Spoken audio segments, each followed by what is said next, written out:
लोकसभा चुनाव सर पर है। वहीं दूसरी ओर देश का अन्नदाता किसान एमएसपी गारंटी कानून समेत विभिन्न मांगों को लेकर आंदोलनरत है। फिलहाल हमारे साथ मौजूद है इन तमाम मुद्दों को लेकर खास बातचीत के लिए भारतीय किसान यूनियन अम्बावता के राष्ट्रीय उपाध्यक्ष चौधरी शौकत अली चेची। आइए इनसे खास बातचीत करते हैं। शौकत भाई, आपका बहुत बहुत स्वागत है। पहला सवाल यह है कि चुनाव सर पर आ गए हैं, वहीं दूसरी ओर देश का अन्नदाता किसान एमएसपी गारंटी कानून को लेकर आंदोलन कर रहा है। सरकार ने 3 कृषि अध्यादेश तो वापस ले लिए, लेकिन एमएसपी गारंटी कानून बनाने के लिए जो वायदा किया था, जो समय सीमा दी थी, वो किसानों के सामने पूरी हो गई है। अब चुनाव होने वाला, तो किसानों के जो सब्र का बांध है वो एक तरह से जवाब दे गया है। क्या इसमें आपको लग रहा है कि सरकार झुकेगी, या इसी तरह से किसानों को एक विश्वास का एक नमूना पकड़ा दिया जाएगा? सबसे पहले तो आपका और आपके चैनल का धन्यवाद। आपने सवाल किया है, सारा जो आपका सवाल रहा है वो इर्द गिर्द किसानों के ही बीच घूमा है। देखिए, ये किसान जो है हमारे देश में, और जब से देश आज़ाद हुआ है या उससे पहले, बेचारा ही बन के रहा है। सरकारें आती हैं और चली जाती हैं, खोखले और झूठे वादे करती हैं। और अगर मैं बीजेपी की बात करूं तो बीजेपी तो एक तानाशाही सरकार है। आपने जिक्र किया है कि भाई 3 कृषि अध्यादेश को वापस कर दिया गया है। वापस करना एक अलग विषय है, लेकिन रद्द करना दूसरा विषय है। इन्होंने वापस किया है, उसको रद्द नहीं किया है। किसान की जो हालत है इस बीजेपी सरकार में, यानी इतनी स्थिति खराब हो चुकी है किसानों की कि उसकी कोई सुनने वाला नहीं है। विपक्ष की बात करें तो विपक्ष मुद्दे तो उठाता है, लेकिन मन से नहीं उठाता। इस सरकार से अगर लड़ रहा है अपने हक अधिकार के लिए, तो वो किसान ही लड़ रहा है, जिसको अन्नदाता का रूप कहा जाता है। या पवित्र धर्म ग्रंथों में अगर हम कहें तो उसमें भी अन्नदाता को भगवान का स्वरूप बताया गया है। बीजेपी कहें या मोदी सरकार कहें, ये केवल झूठे और खोखले वादे करती हैं कि भी 2022 में किसानों की आय दुगनी कर देंगे, और किसानों को बिजली फ्री देंगे, किसानों को हम 6000 सम्मान निधि दे रहे हैं। तो ये सम्मान निधि नहीं है, ये अपमान निधि है। अब आपने सवाल किया कि 2024 का चुनाव नज़दीक आ रहा है।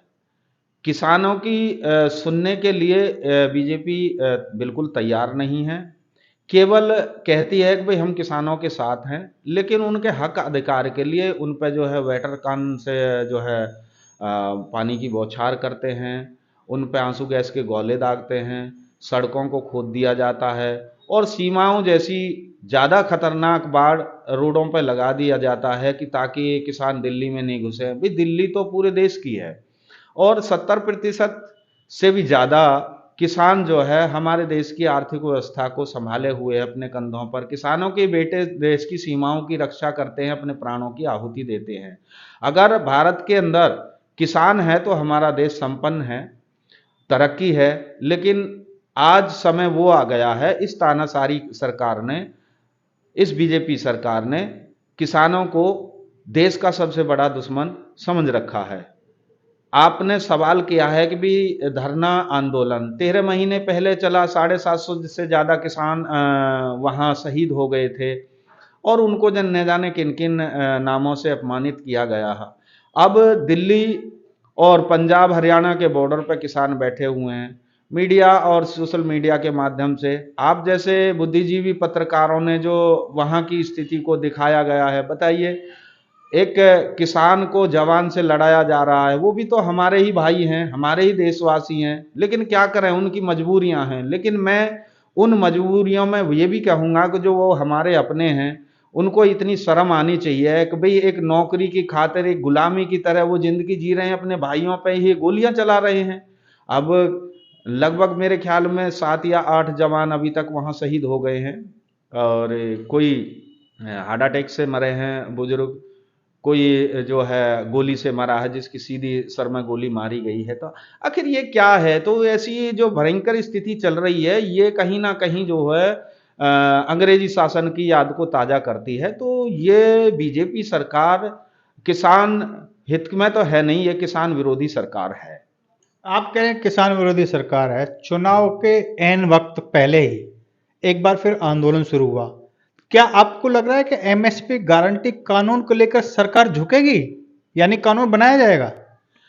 देखिए, मुझे तो नहीं लग रहा कि भी सरकार झुकेगी, लेकिन अन्नदाता भी झुकने वाला नहीं है।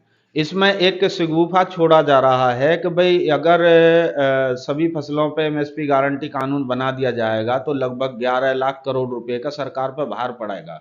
अब वो मूर्ख लोग हैं, वो मेरे सामने आ जाएं, मैं सीना ठोक कर के कहता हूं, मुझे ये बता दे कि भाई सरकार पे कहाँ का लॉस पड़ेगा। किसान जो मांग रहा है अपने माल की कीमत और लागत मांग रहा है, और उसमें कह रहा है कि भाई इस पे एमएसपी गारंटी कानून बना दिया है, यानी कि जब देश के अंदर एमआरपी है तो एमएसपी गारंटी कानून बनाने में सभी फसलों पे सरकार को आपत्ति क्या है? तो सरकार से थोड़ी कह रहा है किसान कि भाई आप हमारे माल को खरीदो, भाई कोई भी खरीदो।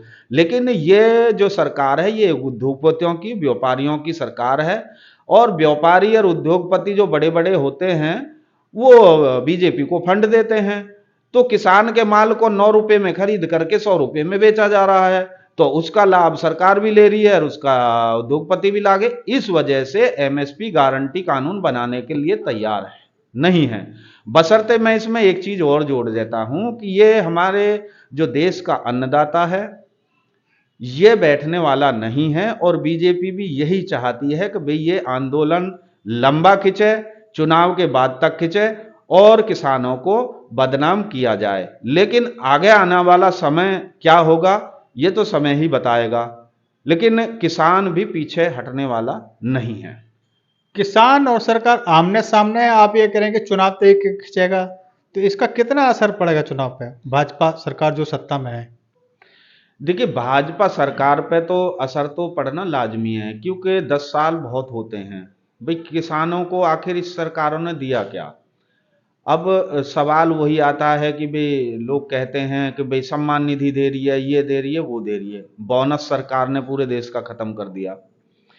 उत्तर प्रदेश में जब बसपा की सरकार थी तो 150 रुपये का बोनस मिलता था किसान को, और उसमें कोई शर्त नहीं थी, डायरेक्ट सरकारी कांटे पे ले जा करके किसान अपना माल बेच सकता था। सपा की सरकार आई तो उन्होंने 100 रुपये बढ़ा दिया, तो 250 रुपये का बोनस कर दिया।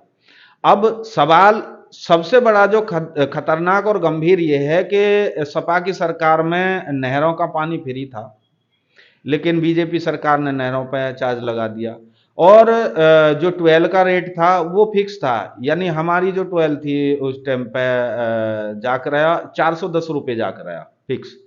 अब हमारी 12 का 2500 रुपये महीने जाता है। यानी उत्तर प्रदेश की अगर मैं बात करूं तो उत्तर प्रदेश में 3 कैटेगरी में बांट रखा है, 1800 रुपये, 2100 रुपये और 2500 रुपये। अब दूसरी चीज ये आती है कि भाई यूपी सरकार कहती है कूद कूद करके कि भाई हमने इतने लाख करोड़ रुपए गन्ने का भुगतान कर दिया, लेकिन कोई भी विपक्षी पार्टी हो या कोई प्रवक्ता हो या कोई किसान हो ये पूछने वाला नहीं है कि भाई बकाया बताइए हमें कितना है। सपा सरकार जब सत्ता में से हटी थी तो उस टाइम पे किसानों का बकाया 750 करोड़ रुपए था। आज की डेट में 5,000 करोड़ रुपए से गन्ने का बकाया है। तो इन बातों को क्यों नहीं उठाया जाता है? भाई आप ये तो कह देते हो कि हमने इतना दे दिया, तो कोई एहसान थोड़ी कर दिया, सरकार ने थोड़ी दिया, वो किसान ने अपना माल दिया। उस माल का जो वो साल साल भर तक गन्ने की पेमेंट नहीं हो पाती, और ये 25-30 रुपए 35 रुपए बढ़ा करके जो है अपने खंभ ठोक रहे हैं कि भाई हमने गन्ने का रेट इतना बढ़ा दिया। जबकि अगर लागत के हिसाब से लगाया जाए, जो लागत के हिसाब से भी 450 रुपये क्विंटल के हिसाब से गन्ने का पेमेंट मिलना चाहिए, और उसमें जो है ये 335 रुपये करके, और अपने आप को जो है बहुत ही भाग्यशाली हमारे माननीय योगी जी कह रहे हैं कि भाई हमने इतना गन्ने का रेट बढ़ा दिया। अगर हम महंगाई के हिसाब से लेकर के जाएं तो इसमें जो डीजल 2013 में 52 रुपये कुछ पैसे था, 62-63 रुपये पेट्रोल था, और मैंने बिजली का बता ही दिया, 12 का जो 410 रुपये था। आज वो कहाँ पहुंच गया है, 100 के आसपास में जा रहा है। जो डीएपी का कट्टा था वो 600 रुपये के करीब था, आज 1500 का डीएपी का कट्टा मिल रहा है। तो ये किसानों की सरकार नहीं है, ये उद्योगपतियों की सरकार है। और इसको विपक्ष, तो शायद मुझे नहीं लगता कि विपक्ष इसको हरा पाएगा, लेकिन इन्हें, इस बीजेपी को किसान ही हराएगा और किसान ही इससे लड़ रहा है। यानी किसानों की जो नाराजगी है वो भाजपा को महंगी पड़ेगी। देखिए, मैं अंधभक्तों के बारे में तो मैं कुछ कह नहीं सकता, लेकिन मुझे जहां तक मेरा अंदाजा है, 80% जो किसान है देश का वो बीजेपी के स्टैंप पे खिलाफ है। जो किसानों को अपमानित किया गया है, यानी जो पशु और किसानों का चोली दामन का साथ था, लगभग 35% के करीब जो है किसान पशुओं से लाभ लेता था, आज किसानों को और पशुओं को एक दूसरे का दुश्मन बना करके खड़ा कर दिया। जो हमारे देश के अंदर सबसे ज्यादा इस मोदी सरकार में जो दुर्गति हो रही है, पहले नंबर पर किसान की हो रही है, दूसरे नंबर पर महिला की हो रही है, और तीसरे नंबर पर पशु की हो रही है। तो इसकी जो खामियाजा है, बीजेपी को 2024 में जरूर भुगतना पड़ेगा।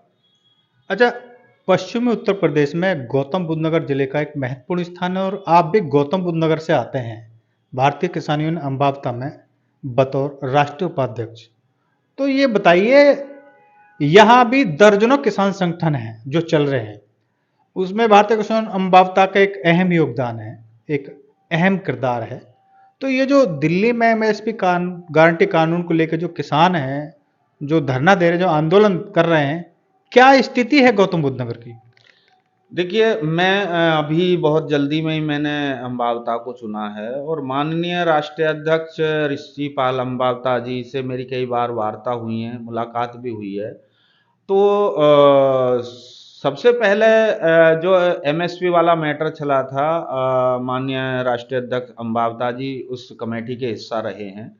और जो अभी हमारे पास में आदेश नहीं आया है, लेकिन जिस दिन आदेश आवेगा उसके लिए गौतम बुद्ध नगर की टीम नहीं, ये 18-20 राज्यों में संगठन काम कर रहा है, वो सारा एकदम लामबंद होगा। और माननीय राष्ट्रीय अध्यक्ष ऋषिपाल अम्बावता जी ने जो बताया है कि उन्होंने ये कहा है कि भाई थोड़ा इंतजार करिए, और हमारा संगठन जो है इस बीजेपी की तानाशाही सरकार के खिलाफ है, जो इनकी नीतियां हैं उन नीतियों के खिलाफ हैं।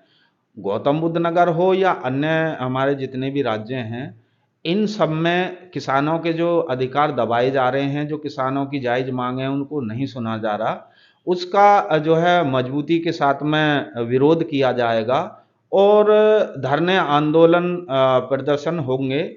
लेकिन इसमें सबसे बड़ी बात यह है कि भी ये 280 के करीब जो संगठन हैं, जो जिसके अध्यक्ष सरदार वीएम सिंह जी हैं, उस कमेटी में माननीय राष्ट्रीय अध्यक्ष ऋषिपाल अम्बावता जी हैं। अब सवाल यह है कि गौतम बुद्ध नगर की आपने बात करी, तो गौतम बुद्ध नगर में चाहे 64% का मामला हो, 10% आबादी हो, बैकलीज का मामला हो, और रोजगार वाले सिस्टम हैं, जैसे कि इन्होंने एक सिस्टम चला रखा भी 200 किलोमीटर दूरी वाले लोगों को यहाँ रोजगार दिया जाएगा। तो ये सारी चीज़ें संज्ञान में हैं, बीच बीच में कई बार आंदोलन भी हुए हैं, और इसमें जो है वो मांगे रखी गई हैं। और कल भी हम अपना एक ज्ञापन महामहिम राष्ट्रपति जी को देने के लिए जा रहे हैं डीएम के माध्यम से। तो उसमें हमारी ये मांगे रहेंगी कि जो देश की मांगे हैं या प्रदेश की मांगे हैं या जिले की मांगे हैं, तो वो प्रक्रिया हमारी मजबूती के साथ चल रही है। और बीच बीच में जो है माननीय राष्ट्रीय अध्यक्ष ऋषिपाल अम्बावता जी हमको अवगत कराते रहते हैं कि भाई आप इस मुद्दे को उठाइए, आप इस मुद्दे को उठाइए, और जो हमारे संज्ञान में आता है, जो लगता है हमें, हम उस मुद्दे को उठा देते हैं और राष्ट्रीय अध्यक्ष जी के संज्ञान में डाल देते हैं। अच्छा, एक राजनीतिक सवाल ये है, आप ये कह रहे हैं कि देश का अन्नदाता किसान भाजपा की नीतियों से नाराज है और चुनाव में उसका खमियाजा भुगतना पड़ेगा, लेकिन वहीं दूसरी ओर एक राजनीतिक दल राष्ट्रीय लोकदल, जो हमेशा से किसानों की राजनीति करता था या किसानों की आवाज बुलंद करने का काम करता था। आज चुनाव से एन वक्त पहले उसने भाजपा गठबंधन से हाथ मिला लिया है। तो क्या इससे जो किसान की जो ताकत है, किसान के जो वो है, जो अधिकारों की मांग थी और जो आंदोलन चल रहा है, क्या वो कमजोर नहीं हुई है? आपका बहुत ही इम्पोर्टेंट सवाल है। देखिए, मैं राष्ट्रीय लोक दल में मैं काफ़ी दिन मैंने काम किया है और प्रदेश लेवल में उसमें रहा था। मैं जहाँ तक समझता हूँ कि पूर्व प्रधानमंत्री स्वर्गीय चौधरी चरण सिंह जी किसान मसीहा कहलाए गए, जिनका इतिहास में सुनहरे अक्षरों में उनका नाम दर्ज है, विदेशों में भी उनका एक अच्छा नाम है। लेकिन जयंत जी ने जो ये इस तरीका का जो कार्य किया है, वो कहीं ना कहीं उन्होंने बहुत गलत कार्य किया है। ठीक है, उनकी वो अपनी विचारधारा है, वो क्या करते हैं। लेकिन आपका सवाल ये है कि भाई इससे फर्क पड़ेगा, इससे कोई फर्क पड़ने वाला नहीं है भाई। अब स्वर्गीय चौधरी चरण सिंह जी का स्वर्गवास हो गया, क्या किसानों के मुद्दे रुक गए? क्या किसानों के बहुत सारे नेता खड़े नहीं हो गए?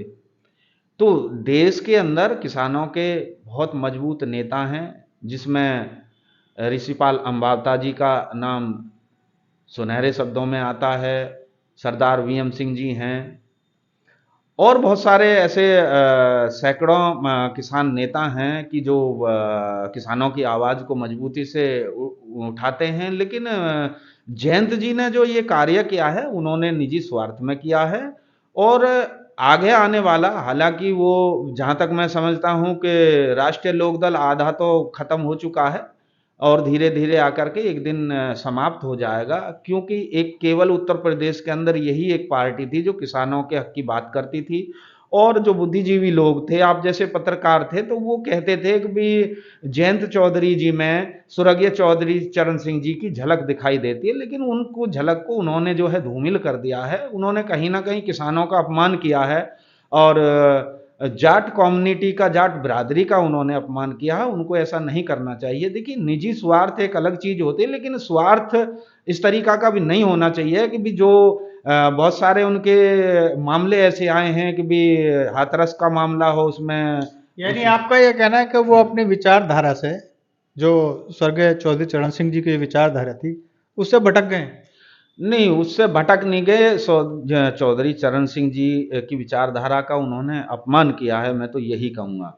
क्योंकि सवाल सबसे बड़ा ये है कि भाई लोकदल तो काफ़ी नीचे चली जा चुकी थी, लेकिन जब वो समाजवादी पार्टी से उनका गठबंधन हुआ तो 9 विधायक आए, राज्यसभा सांसद बने, तो कई प्रदेशों में मान्य जयंत जी की जो है कि लोकप्रियता बढ़ती जा रही थी। लेकिन उस बढ़ती हुई लोकप्रियता को उन्होंने, पता नहीं कौन सा उन पर दबाव था, क्या मामला था, क्या नहीं, वो तो अंदरूनी चीज़ है। लेकिन मैं ये समझता हूँ कहीं ना कहीं दाल में काला तो है कि जो उन्होंने इस तरीका की, जबकि वो ये कहते थे कि मैं चवन्नी थोड़ी हूँ पलट जाऊंगा, लेकिन वो चवन्नी कहा, वो तो 5 पैसे भी नहीं रह पाए।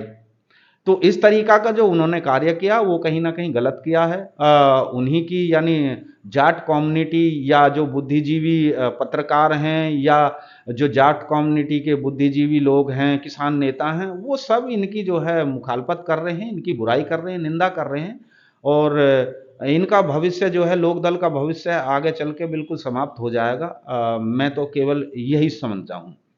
अच्छा, देखा गया है जब भी ये फसल का मौका आता है, खासकर अब फिलहाल जो प्रमुख रूप से गेहूं की फसल खेत में तैयार होने को है, और इसे कुदरती कहर कहें या एक प्राकृतिक आपदा कहें, हाल ही में मतलब ओलावृष्टि हुई है, ओले पड़े हैं और बारिश हुई है।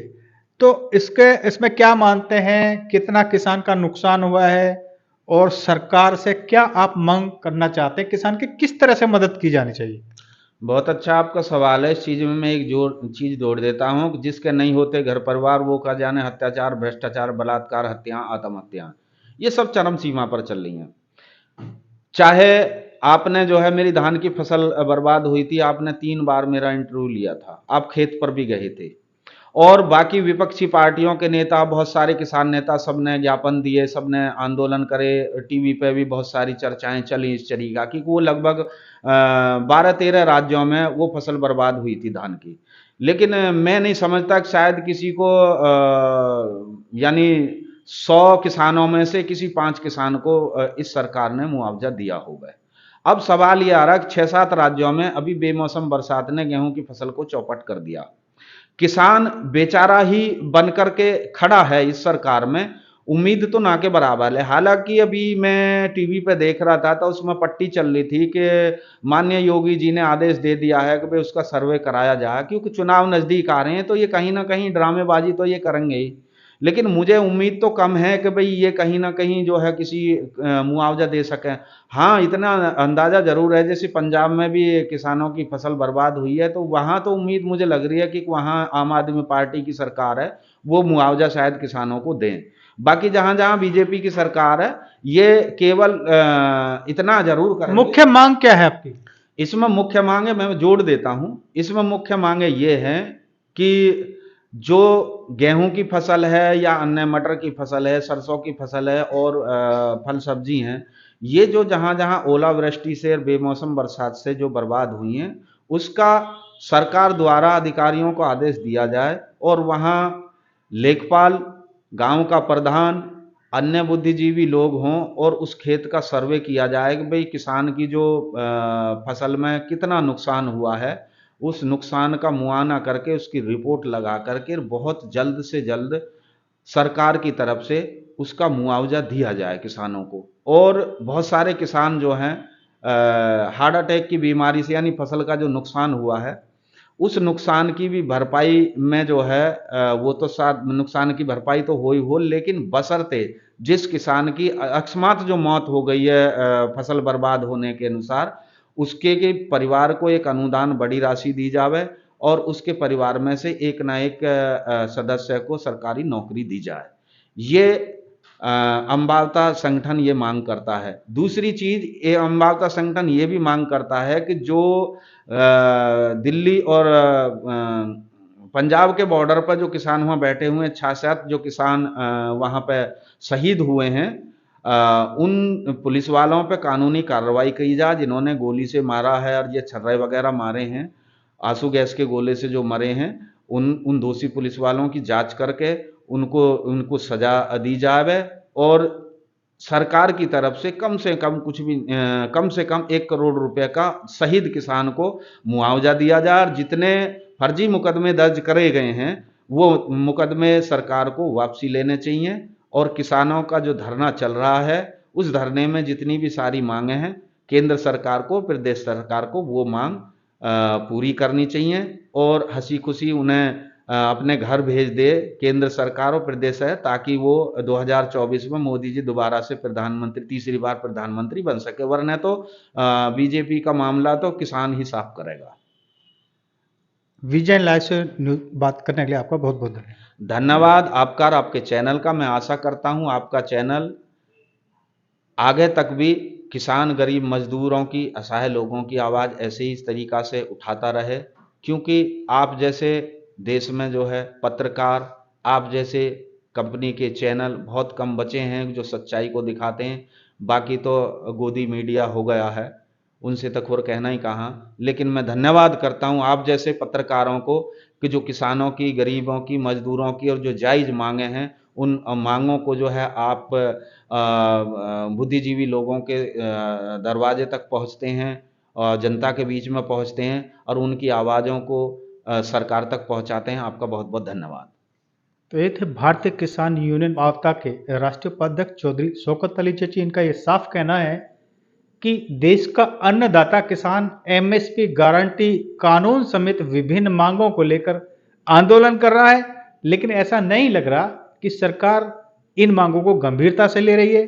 सरकार हमेशा की तरह टालने के मूड में है। यदि सरकार ने इन तमाम मांगों को पूरा नहीं किया तो किसानों की नाराजगी बढ़ती ही जाएगी और चुनाव में किसानों की नाराजगी का भाजपा को खमियाजा भुगतना पड़ेगा और चुनाव में इसका परिणाम एक नकारात्मक साबित होगा।